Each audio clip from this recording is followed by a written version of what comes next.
साथियों नमस्कार, स्वागत है आप सभी का इस वीडियो में।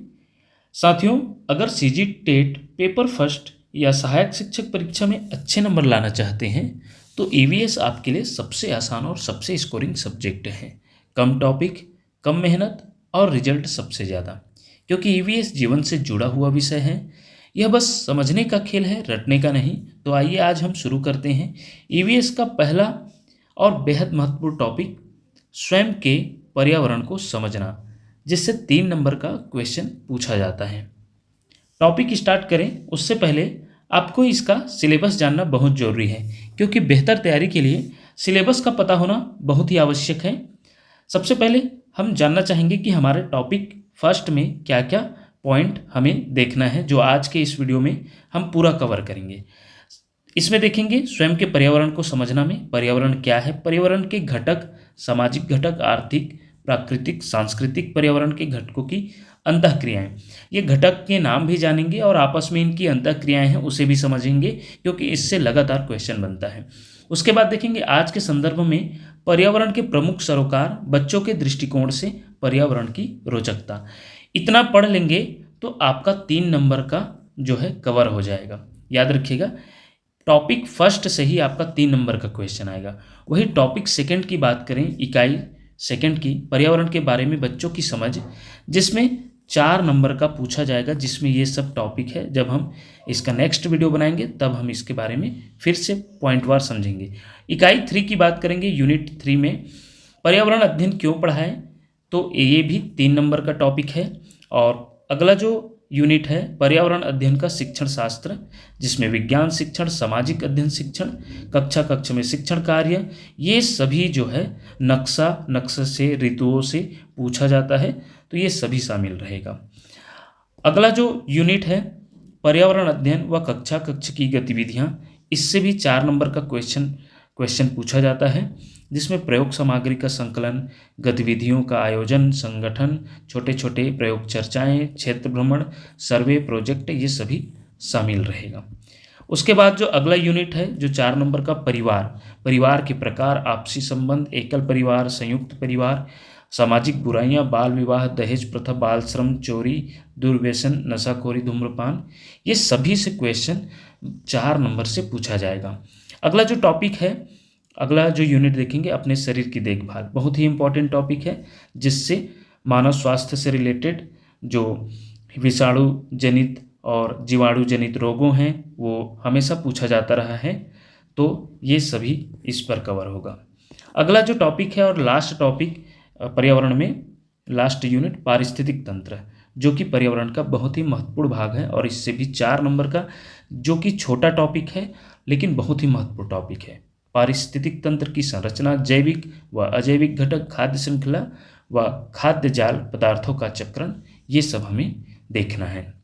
चलिए हमारा जो आज का पहला टॉपिक है उस पर चलते हैं। साथियों, सिलेबस समझने के बाद हम इकाई फर्स्ट स्वयं के पर्यावरण को समझना, इसमें जितने भी बिंदुएं आए हैं उसे हम शामिल किए हैं, और निश्चित रूप से जो क्वेश्चन परीक्षाओं में पूछा गया है उसे भी शामिल किए हैं। तो सबसे पहले तो हम थ्योरी क्लास देखेंगे, और इसी वीडियो में फिर थ्योरी के बाद इस टॉपिक से, इस यूनिट से जितने भी क्वेश्चन बन सकता है वो सभी, और जो परीक्षाओं में पूछा गया है वो सभी शामिल है। चलिए स्टार्ट करते हैं। पर्यावरण क्या है? साथियों, पर्यावरण वह सभी जीवित, लिविंग और अजीवित, नॉन लिविंग तत्वों का समुच्चय है जो किसी जीव को घेरते हैं और उस पर प्रभाव डालते हैं, जैसे हवा, पानी, मिट्टी, पौधे, पशु, समाज, संस्कृति, परिवार आदि। शाब्दिक अर्थ की बात करें तो हिंदी में जो पर्यावरण शब्द आया है वो संस्कृत के परिधन आवरण से बना है। याद रखिएगा, परि का अर्थ होता है चारों ओर या आसपास, और आवरण का अर्थ होता है घेरने वाली परत, आवरण या कवर। वही इंग्लिश में जो पर्यावरण, इन्वायरमेंट हम जो बोलते हैं, वो कौन से शब्द से आया है, कौन से भाषा से, तो इसे भी याद रखिएगा। अंग्रेजी में जो इन्वायरमेंट शब्द जो है फ्रेंच भाषा से आया है, इसका मूल शब्द है इन्वायरन, जिसका भी अर्थ चारों ओर या आसपास या अराउंड होता है। तो ये रही शाब्दिक अर्थ, जिसका हम हिंदी की बात करें तो संस्कृत से आया है परिधन आवरण, और अंग्रेजी की बात करें तो इन्वायरमेंट जो शब्द है वो फ्रेंच भाषा से आया है इन्वायरन। चलिए अब हम पर्यावरण के घटक की बात करेंगे।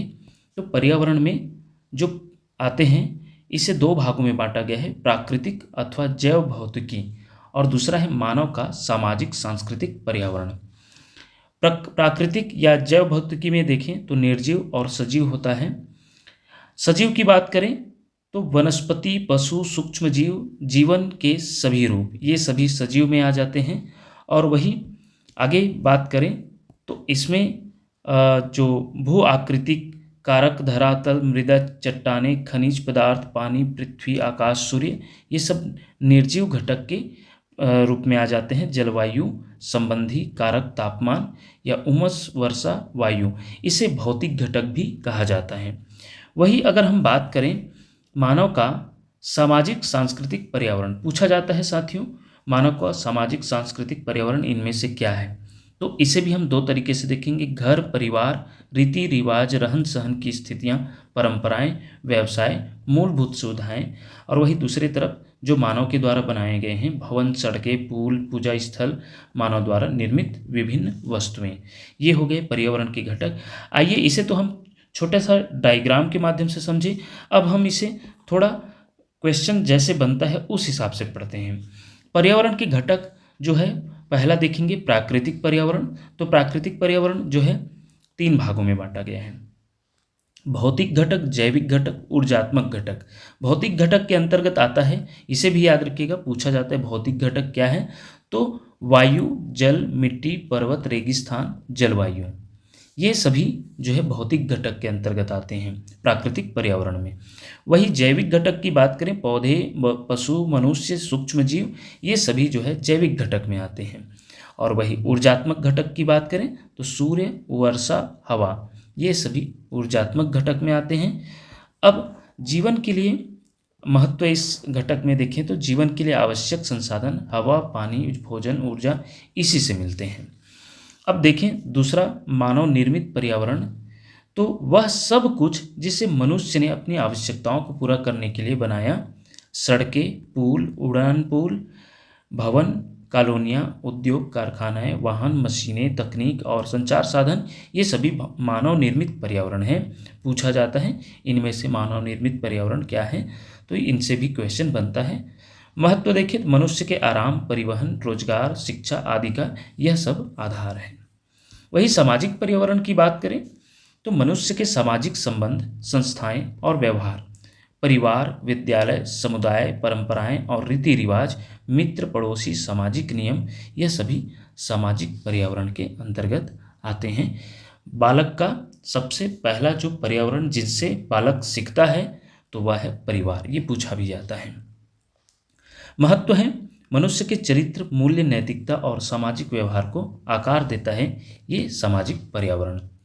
वही आर्थिक पर्यावरण की बात करें तो वे सभी गतिविधियां जो मनुष्य की आजीविका से जुड़ी हो, व्यवसाय, रोजगार, धन, व्यापार, व्यवस्था, उत्पादन, बाजार, संसाधनों का उपयोग, यह सभी आर्थिक पर्यावरण के अंतर्गत आते हैं। जितने भी बाजार, हाट, ये सब व्यापार से जुड़ी हुई गतिविधियां हैं, वह आजीविका से जुड़ी हुई गतिविधियां हैं, वो आर्थिक पर्यावरण के अंतर्गत आते हैं। ये सभी जो है पॉइंट आपके सिलेबस के अंतर्गत है, जो पर्यावरण के जो घटक में बांटा गया है उसमें आर्थिक पर्यावरण का भी जिक्र है, जरूर देखिएगा। महत्व व्यक्ति और समाज की आर्थिक स्थिरता सुनिश्चित करता है। अगला है सांस्कृतिक पर्यावरण, समाज की पहचान और मूल्यों से संबंधित तत्व, भाषा, साहित्य, कला, संगीत, नृत्य, त्यौहार, धार्मिक मान्यताएं, पहनावा, भोजन, परंपराएं, यह सभी सांस्कृतिक पर्यावरण के अंतर्गत आता है। महत्व की बात करें तो समाज की विशिष्टता, विविधता और सांस्कृतिक धरोहर को संरक्षित रखता है सांस्कृतिक पर्यावरण। अब बात करेंगे पर्यावरण के घटकों की अंतःक्रियाएं, इससे क्वेश्चन बनना तय है, बहुत ही इंपॉर्टेंट है। पर्यावरण के घटकों की अंतःक्रिया को तीन प्रकार से बांटा गया है। पहला है जीव जीव अंतःक्रिया, दूसरा है जीव अजीव अंतःक्रिया और तीसरा है प्राकृतिक सामाजिक या मानव निर्मित अंतःक्रिया। इसे प्राकृतिक सामाजिक अंतःक्रिया कह सकते हैं या प्राकृतिक मानव निर्मित अंतःक्रिया कह सकते हैं। ये तीन प्रकार है, तीनों प्रकार से क्वेश्चन लगातार बनते देखा है। पहला समझते हैं जीव जीव अंतःक्रिया, बायोटिक बायोटिक इंटरेक्शन क्या है? यह दो जीवों के बीच संबंध को दर्शाती है, जिसमें पहला भोजन श्रृंखला या खाद्य श्रृंखला से समझते हैं कि कैसे जीव जीव अंतःक्रिया को ये सार्थक करते हैं। ऊर्जा का प्रवाह एक जीव से दूसरे जीव में जाता है, जैसे कि घास को खरगोश खाता है तो घास से जो ऊर्जा खरगोश तक पहुंचते हैं, खरगोश को लोमड़ी खाया तो लोमड़ी तक पहुंचा, लोमड़ी को शेर खाया, तो इस प्रकार ऊर्जा का ट्रांसफर होते जा रहे हैं। ये 10% लॉ भी इसमें लगता है, जिसे हम पारिस्थितिक तंत्र पढ़ेंगे तो समझेंगे।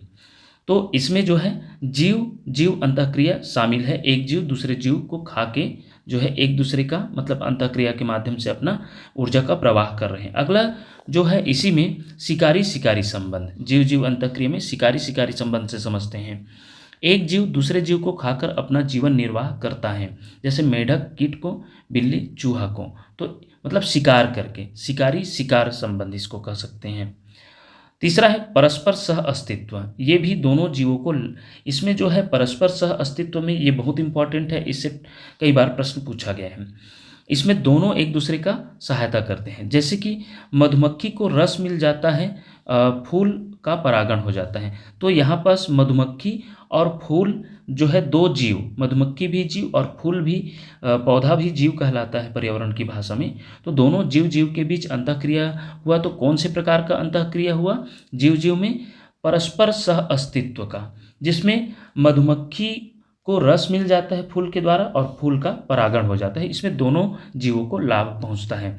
वही बात करें इसकी गाय और बगुले की, तो गाय और बगुले में बगुले को गाय के शरीर से कीड़े परजीवी भोजन के रूप में प्राप्त हो जाते हैं और गाय को खुजली और संक्रमण से छुटकारा प्राप्त हो जाता है। जैसा कि आप सभी देखे होंगे, गाय भैंस में बगुला है, कांवा है, बैठ जाते हैं और उनके शरीर से वो जो है कीड़े परजीवी जो होते हैं उन्हें निकाल के खाते रहते हैं और बगुले को भोजन की प्राप्ति हो जाती है और गाय जो है उन परजीवी जीवों से छुटकारा प्राप्त हो जाते हैं, जिनसे उन्हें संक्रमण का सामना करना पड़ता है। तो जीव जीव अंतःक्रिया में ये तीसरा पॉइंट है, परस्पर सह अस्तित्व। ये दो उदाहरण से बहुत ही सार्थक तरीके से समझें।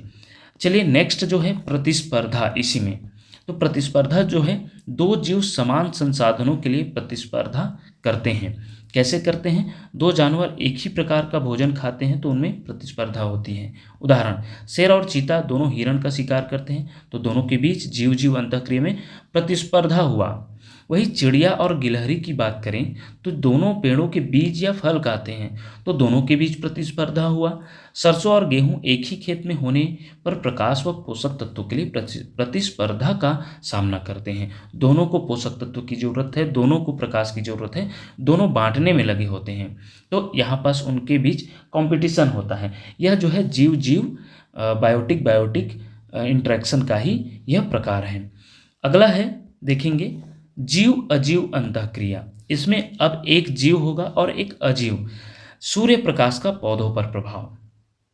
पौधे सूर्य के प्रकाश से ही भोजन बनाते हैं प्रकाश संश्लेषण द्वारा। जहाँ प्रकाश ज़्यादा होता है पौधे ऊंचे और घने होते हैं। जिस क्षेत्र में प्रकाश ज़्यादा मिलता है वहाँ के पौधे ऊंचे भी होते हैं, घने भी होते हैं, क्योंकि उनको जो है भोजन बनाने के लिए सूर्य प्रकाश चाहिए और जिससे वह जो है ग्रोथ भी होता है उस पौधे का। छायादार जगहों में पौधे कमज़ोर और छोटे होते हैं। वही दूसरी तरफ बात करें तो जहाँ छायादार होते हैं, छाया होता है, वहाँ का पौधा जो है ज़्यादा विकसित नहीं हो पाते। तो यहाँ जीव अजीव कैसे हुआ? तो जीव यहाँ पौधे हुआ और अजीव हुआ सूर्य प्रकाश। दोनों के बीच क्या हुआ? इंटरेक्शन हुआ, अंतःक्रिया हुआ। जहाँ पर सूर्य प्रकाश अर्थात अजीव जीव मतलब पौधों को सही ढंग से मिला तो वहाँ का पौधे अच्छा प्रोग्रेस हुआ, ग्रोथ हुआ, और जहाँ अच्छे से नहीं मिले वहाँ के पौधे कमज़ोर और छोटे हुआ। तो ये भी जीव अजीव अंतःक्रिया को सार्थक करता है। वही पानी का जीवों की जीवन प्रक्रिया पर प्रभाव जीव अजीव में देखें तो इसमें देखा जाए पानी की मात्रा बदलने से पौधों की प्रजातियाँ बदल जाती हैं। उदाहरण, कम पानी वाले क्षेत्र में कैक्टस खजूर उत्पन्न होते हैं, वही अधिक पानी वाले क्षेत्र में कमल धान। यहाँ जीव पौधे या जानवर है और अजीव क्या हुआ? पानी। मिट्टी और पौधों के बीच अंतःक्रिया की बात करें तो अलग अलग मिट्टियों में अलग पौधे उगते हैं। उदाहरण, काली मिट्टी में कपास, बलुई मिट्टी में मूंगफली तरबूज, चिकनी मिट्टी कछारी मिट्टी में धान। जीव हुआ पौधे, अजीव हुआ मिट्टी। तो ये जीव अजीव जो है अंतःक्रिया को यह 3-4 जो अंतःक्रिया है उससे यह उदाहरण सहित समझें। अगला है प्राकृतिक, सामाजिक या मानव निर्मित अंतःक्रिया। ये बहुत ही इंपॉर्टेंट है। मानव प्रकृति पर प्रभाव। मानव जो है प्रकृति पर पहले प्रभाव डालते हैं, जैसे कि जंगल काटकर घर, खेत, सड़कें बनाते हैं, वन्य जीवों का निवास नष्ट होता है, तापमान और वर्षा चक्र में बदलाव होता है, जिससे असमय बारिश होता है या हमें सही समय पर फसल को बारिश नहीं मिलने से, वर्षा का जल नहीं मिलने से नुकसान या ज़्यादा मात्रा में मिलने से भी नुकसान का सामना करना पड़ता है। जो मानव जो है प्रकृति पर प्रभाव डालते हैं तब की बात है। और वही प्रकृति का मानव पर प्रभाव अर्थात जो है उलट कर प्रभाव करते हैं। कम वर्षा, कृषि प्रभावित, बाढ़, घरों और फसलों का नुकसान, गर्मी बढ़ना, हीट वेव, ग्रीन हाउस प्रभाव। तो यह जो है मानव प्राकृतिक और सामाजिक या मानव निर्मित अंतःक्रिया है। प्रकृति और मानव जो है एक दूसरे पर जो प्रभाव डालते हैं उस पर जो है इसे बताया गया है। वही सकारात्मक प्रभाव की बात करें मानव का, तो मनुष्य प्रकृति की रक्षा भी करता है, यह उसका सकारात्मक प्रभाव हो गया। पौधारोपण करता है तो जंगल बढ़ते हैं, वर्षा जल संचयन करता है जल स्तर बढ़ता है, राष्ट्रीय उद्यान बनाते हैं तो वन्य जीव की सुरक्षा होता है, स्वच्छ भारत अभियान जैसे मिशन चलाते हैं तो स्वच्छता में सुधार आती है। ये मानव द्वारा प्रकृति पर पॉजिटिव प्रभाव है, पॉजिटिव इफेक्ट है, सकारात्मक। वही नकारात्मक मानव प्रभाव की बात करें तो प्रदूषण फैलाती है, तो हवा वायु प्रदूषण, पानी प्रदूषण, जल प्रदूषण और जो है स्थल प्रदूषण, मिट्टी प्रदूषण, ये सब जो है नकारात्मक प्रभाव। प्लास्टिक कचरा, जंगल कटना, नदियों में रसायन बहाना, अत्यधिक भूजल दोहन, ये सभी मानव द्वारा प्रकृति पर नेगेटिव इफेक्ट बनाया गया है, उसे बताया गया है। अब जो अगला इस यूनिट में अगला जो टॉपिक है, जो कि इससे बहुत सेंसिटिव चीज़ है, जो आज के संदर्भ में पर्यावरण के प्रमुख सरोकार को बताएगा। आज के संदर्भ में प्रमुख पर्यावरणीय सरोकार का अर्थ है, पहले जो प्रमुख सरोकार है उसका अर्थ समझिए, जिसमें बताया गया है कि आज की परिस्थिति में पर्यावरण से जुड़ी वे महत्वपूर्ण समस्याएं और चुनौतियां जो पृथ्वी, जीव जंतुओं और मनुष्यों के जीवन को सीधे प्रभावित कर रही है और जिनके समाधान पर तुरंत ध्यान देना आवश्यक है। यानी वर्तमान समय में पर्यावरण को जिन खतरों से सबसे अधिक नुकसान हो रहा है, जैसे प्रदूषण, जल प्रदूषण, वायु प्रदूषण, ये सभी प्रदूषण, जल संकट, जलवायु परिवर्तन, वनों की कटाई आदि, उन्हें ही प्रमुख पर्यावरणीय सरोकार कहा गया है। जो पर्यावरण से संबंधित जो समस्याएं हैं, जो चिंतनीय बातें हैं, वह पर्यावरण के प्रमुख सरोकार के दायरे में आते हैं। आइए इसका हम कैसे बच्चों में इसका जो है जागरूकता बता सकते हैं, तो जिसकी बच्चों में पर्यावरण के प्रति संवेदनशील और समझ हेतु क्या क्या प्रयास किया जा सकते हैं। तो बच्चों को स्वच्छ हवा व पौधरोपण का महत्व समझाना बहुत जरूरी है। वर्षा जल संचयन, पानी बचाने की आदत पर जोर, ऊर्जा संरक्षण व नवीनीकरण ऊर्जा पर ज़्यादा बल देना, जैसे कि सोलर ऊर्जा, पवन ऊर्जा पर बल। बच्चों में प्रकृति संरक्षण की भावना विकसित करना, एक बच्चा एक पेड़ या एक पेड़ माँ के नाम जैसे प्रयासों की प्रेरणा देना। प्लास्टिक का रिड्यूस, रीयूज और रिसाइकल का व्यवहारिक अभ्यास। इसमें प्लास्टिक का जो है इसका मतलब है, इसे हम 3R से समझते हैं। ये पूछा भी जाता है कि कम, रिड्यूस मतलब कम उपयोग, या उपयोग कर रहे हैं उसका रीयूज करें, बार बार उपयोग करें, या जो वेस्ट हो गए हैं उसे रिसाइकल करें। तो ये जो है 3R को इस तरीके से समझिएगा। अगला है बच्चों को कचरा डिब्बा की आदत व कंपोस्टिंग सिखाना, अर्थात कचरा इधर उधर ना फेंके, एक कचरा डिब्बा बनाएं और वहाँ डालें, इसकी आदत डलाना और कंपोस्टिंग बनाना सिखाना। CFC जैसे क्लोरोफ्लोरोकार्बन जैसे ग्रीन हाउस गैसों के उपयोग को रोकने की आवश्यकता है। ऊर्जा बचत और वैकल्पिक ऊर्जा का उपयोग पर जो है बच्चों का ध्यान आकर्षित करना है। ये सभी बिंदुओं जो है पर्यावरण के सरोकार को सार्थक करते हैं। जो हमारे इस यूनिट में ये टॉपिक जो रहा सेकेंड लास्ट, उसे भी देखें। अब हम जो उसका लास्ट टॉपिक है देखिएगा, पूरा हम उसका एक एक टॉपिक के आधार पर ही चल रहे हैं। अब जो हमारा उसमें लास्ट जो बिंदु है बच्चों की दृष्टि से पर्यावरण की रोचकता, जिसमें पहला हम देखेंगे पर्यावरण जो है बच्चे का पहला शिक्षक होता है, याद रखिएगा। और यहाँ से बहुत सारे क्वेश्चन बनता है बच्चों की दृष्टि से पर्यावरण की रोचकता, जिसमें हम देखने जा रहे हैं पहला पर्यावरण बच्चे का पहला शिक्षक। बच्चा जन्म से ही अपने आसपास के वातावरण से सीखना शुरू कर देता है। घर, परिवार, सड़क, बाजार, पेड़, जानवर, ये सभी उसके प्राथमिक सीखने के स्रोत हैं। याद रखिएगा, घर, परिवार, ये सभी जो चीज़ें हैं पर्यावरण के, वो उनके सीखने के प्राथमिक स्रोत हैं। बच्चे को हर वस्तु नई, आकर्षक और खोजने योग्य लगती हैं। अगला है बच्चे की जिज्ञासा, क्यूरियोसिटी। जिज्ञासा बच्चे की सीखने की शक्ति है। जैसे प्रश्न, पेड़ क्यों हिलते हैं, बादल कैसे बनते हैं, जानवर कैसे चलते हैं। ऐसे प्रश्न प्राकृतिक रूप से ईवीएस को रोचक, जीवंत और अवलोकन आधारित बनाते हैं, जिसकी सभी बच्चों को जरूरत है। अगला है खेल ही पर्यावरण की प्रयोगशाला है। निश्चित रूप से खेल और अनुभव एक बच्चे का सीखने का सबसे ज़्यादा आधार है। मिट्टी, पानी, पत्ते, टहनियाँ, कीड़े मकोड़े, ये सभी प्राकृतिक संसाधन उसकी अनुभवात्मक प्रयोगशाला है, जो उनके अनुभव पर आधारित जो है खुद करके सीखते हैं, खेलते हैं, करते हैं और सीखते हैं। प्रकृति उसके लिए एक ओपन क्लासरूम है, ये भी याद रखिएगा। प्रकृति जो है बच्चों के लिए ओपन क्लासरूम होते हैं। नेक्स्ट है ठोस या प्रत्यक्ष अनुभव, कंक्रीट लर्निंग। ये बहुत पूछा जाता है, बच्चे कैसे सीखते हैं पर्यावरण को। तो सोच, बच्चों की सोच ठोस वस्तुओं पर आधारित होती है, अर्थात वो जो है अनुभव करके, छू कर और उसे करके सीखने पर जो है प्रत्यक्ष अनुभव करके सीखने पर आधारित होते हैं। बच्चे ठोस व प्रत्यक्ष अनुभव करके सीखते हैं। इसके लिए आवश्यक है, क्या क्या आवश्यक है? चित्र और मॉडल, वास्तविक वस्तुएं, प्रकृति भ्रमण, स्कूल गार्डन। इससे सीखना सरल, स्पष्ट और यादगार बनता है। अगला है विविधता बच्चे को आकर्षित करती हैं। विभिन्न रंग, आकार, गंध, ध्वनियाँ बच्चों को बहुत प्रभावित करती हैं। उसकी रुचि इन चीज़ों में विकसित होती है। अलग अलग पेड़ पौधे, रंग बिरंगे पक्षी, मौसम का बदलना, खेत, तालाब, नदी, यह विविधता उसे अवलोकन, तुलना और प्रश्न पूछने की प्रेरणा देती है। अगला है कहानी, कविता और खेल में पर्यावरण।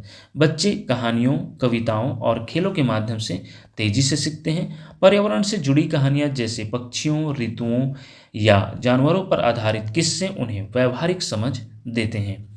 इससे ईवीएस विषय बच्चों के लिए रोचक और कल्पनाशील बन जाता है।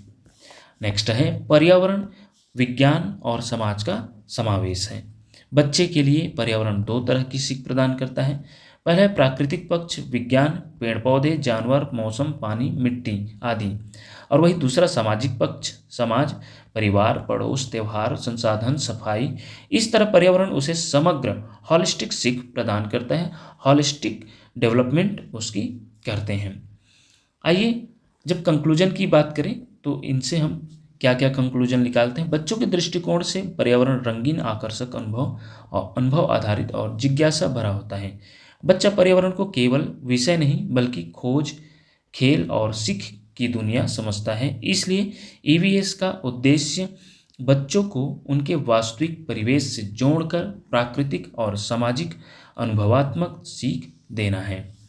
अब हम देखने वाले हैं एग्जाम ओरिएंटेड एमसीक्यू क्वेश्चन, जो कि परीक्षाओं में पूछा गया है। पहला है ईवीएस का उद्देश्य क्या है? रटकर सीखना, केवल विज्ञान पढ़ाना, बच्चे को उसके वास्तविक परिवेश से जोड़ना, कठिन सिद्धांत पढ़ाना। तो ईवीएस पर्यावरण शिक्षण का जो मुख्य उद्देश्य है बच्चे को उसके वास्तविक परिवेश से जोड़ना, वास्तविक परिवेश से जोड़कर पढ़ाना, यही उसका ईवीएस का मुख्य उद्देश्य है। ऑप्शन सी इसका राइट आंसर है। अंग्रेजी शब्द इन्वायरमेंट किस भाषा से आया है? तो अभी हम ऊपर देखे हैं, इसका राइट आंसर हो जाएगा फ्रेंच भाषा से अंग्रेजी शब्द जो इन्वायरमेंट है वो आया है। नेक्स्ट है पर्यावरण के प्रति बढ़ते सरोकार का कारण निम्न में से क्या है? यह सीजीटेट 2019 में पेपर फर्स्ट के लिए पूछा गया प्रश्न है। तो इसका उत्तर है साथियों, इसका जो उत्तर है ऑप्शन सी, मानवीय गतिविधियों से खतरे की हद तक नुकसान। नेक्स्ट प्रश्न है पर्यावरण किसे कहते हैं? तो पर्यावरण निश्चित रूप से इतना पढ़ने के बाद आपको समझ आ गया होगा कि जीवित, अजीवित और मानव निर्मित सभी तत्वों का समूह जो है पर्यावरण कहलाता है।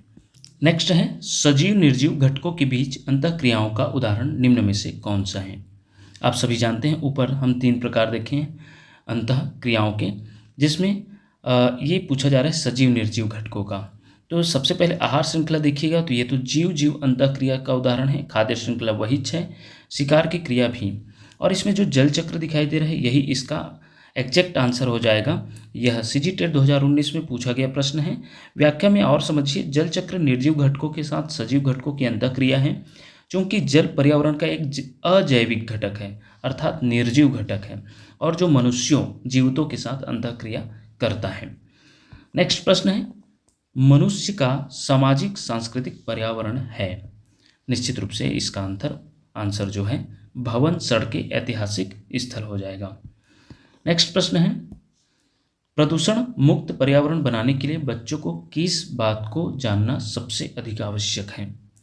इसका उत्तर तो उपरोक्त सभी होगा, क्योंकि अपने आसपास स्वच्छता बनाए रखना, तालाब या सरोवर को दूषित होने से बचाना, अधिक से अधिक पेड़ लगाना, उपरोक्त सभी, यही इसका आंसर हो जाएगा। सीजीटेट 2016 में पूछा गया प्रश्न है। नेक्स्ट है हमारे पर्यावरण को बचाने के लिए 3 प्रकार के आर क्या है। निश्चित रूप से हम ऊपर इसका देखे भी हैं। 3R क्या है साथियों, सबसे पहले ये 3R को समझिए। ये रिड्यूस, रीयूज और रिसाइकल, अर्थात कम उपयोग, पुनः चक्रण और पुनः जो है उपयोग, इसका सही उत्तर होगा। तो ऑप्शन सी इसका राइट आंसर हो जाएगा। नेक्स्ट है प्राकृतिक एवं सामाजिक सांस्कृतिक पर्यावरण के बीच अंतःक्रिया का उदाहरण है। तो इसमें जो है प्राकृतिक और सामाजिक पर्यावरण के बीच अंतःक्रिया का जो उदाहरण है वो वनों की कटाई, शिकार, निर्माण कार्य, ये सभी उपरोक्त सभी इसका आंसर होगा। विद्यालय किस पर्यावरण का भाग है। तो विद्यालय जो है मानव निर्मित पर्यावरण का भाग है। याद रखिएगा ऑप्शन बी इसका राइट आंसर होगा। प्रदूषण किस प्रकार का मुद्दा है। सामाजिक मुद्दा, वैज्ञानिक मुद्दा, पर्यावरणीय मुद्दा, मनोवैज्ञानिक मुद्दा। इसका आंसर है जो है पर्यावरणीय मुद्दा। नेक्स्ट है परस्पर सहअस्तित्व का उदाहरण है। बिल्ली चूहा, शेर चीता, मधुमक्खी फूल और मेढक कीट। तो परस्पर सहअस्तित्व का उदाहरण क्या है। हमने इसको निश्चित रूप से देखें, मधुमक्खी फूल, ये एक दूसरे से क्या करते हैं, मधुमक्खी को फूल से रस मिल जाता है और फूल का जो है इससे परागण हो जाता है। इसका right answer option C. Next है ईवीएस में स्थानीय परिवेश का अर्थ है बच्चा जहाँ रहता है उसका पूरा वातावरण स्थानीय परिवेश कहलाता है। यही इसका राइट आंसर होगा। बच्चा पर्यावरण को कैसे समझता है। खेल खेल में, अनुभव से, अवलोकन से, उपर्युक्त सभी। तो इसका आंसर उपर्युक्त सभी होगा। ईवीएस में सरोकार शब्द का संबंध किससे है। तो इसका उत्तर है साथियों सामाजिक और पर्यावरणीय मुद्दे से सरोकार का शब्द का संबंध है। नेक्स्ट है बगुला गाय के शरीर से कीड़े खाता है और गाय को खुजली से राहत मिलती है। यह किसका उदाहरण है। तो इसका उत्तर भी परस्पर सह अस्तित्व संबंध को दर्शा रहा है। ऑप्शन सी इसका राइट आंसर होगा। नेक्स्ट है मानव का सकारात्मक पर्यावरणीय पर प्रभाव कौन सा है। तो निश्चित रूप से इसका उत्तर वर्षा जल संचयन होगा। ऑप्शन सी इसका राइट आंसर होगा। नेक्स्ट है बच्चे की सीख किस पर आधारित होती है। तो बच्चों की सीख जो है पर्यावरण के आधार पर ठोस अनुभवों पर आधारित होते हैं। ऑप्शन ए इसका राइट आंसर होगा। नेक्स्ट है पर्यावरण शिक्षा में कौन सा सबसे महत्वपूर्ण टॉपिक है, सबसे महत्वपूर्ण है। तो इसका उत्तर है पर्यावरण शिक्षा में जागरूकता जो है सबसे महत्वपूर्ण चीज है। नेक्स्ट है दो जानवर यदि एक ही भोजन खाते हो तो यह किसका उदाहरण है। तो इसका होगा उत्तर प्रतिस्पर्धा। हमने देखे हैं प्रतिस्पर्धा में दो जानवर एक ही भोजन को खाते हैं तो उनके बीच कंपटीशन हो जाते हैं। इसका उदाहरण से भी समझे हैं। और इसी प्रकार जो है ये रहा आपका यूनिट 1 से टॉप 20 क्वेश्चन इसी प्रकार के और भी क्वेश्चन बनते हैं, वीडियो अधिक लंबी ना हो इसलिए हम इतना शामिल किए हैं। इसी प्रकार के तैयारी के लिए वीडियो देखने के लिए देखते रहिए आपका अपना चैनल टीचरशिप। धन्यवाद साथियों।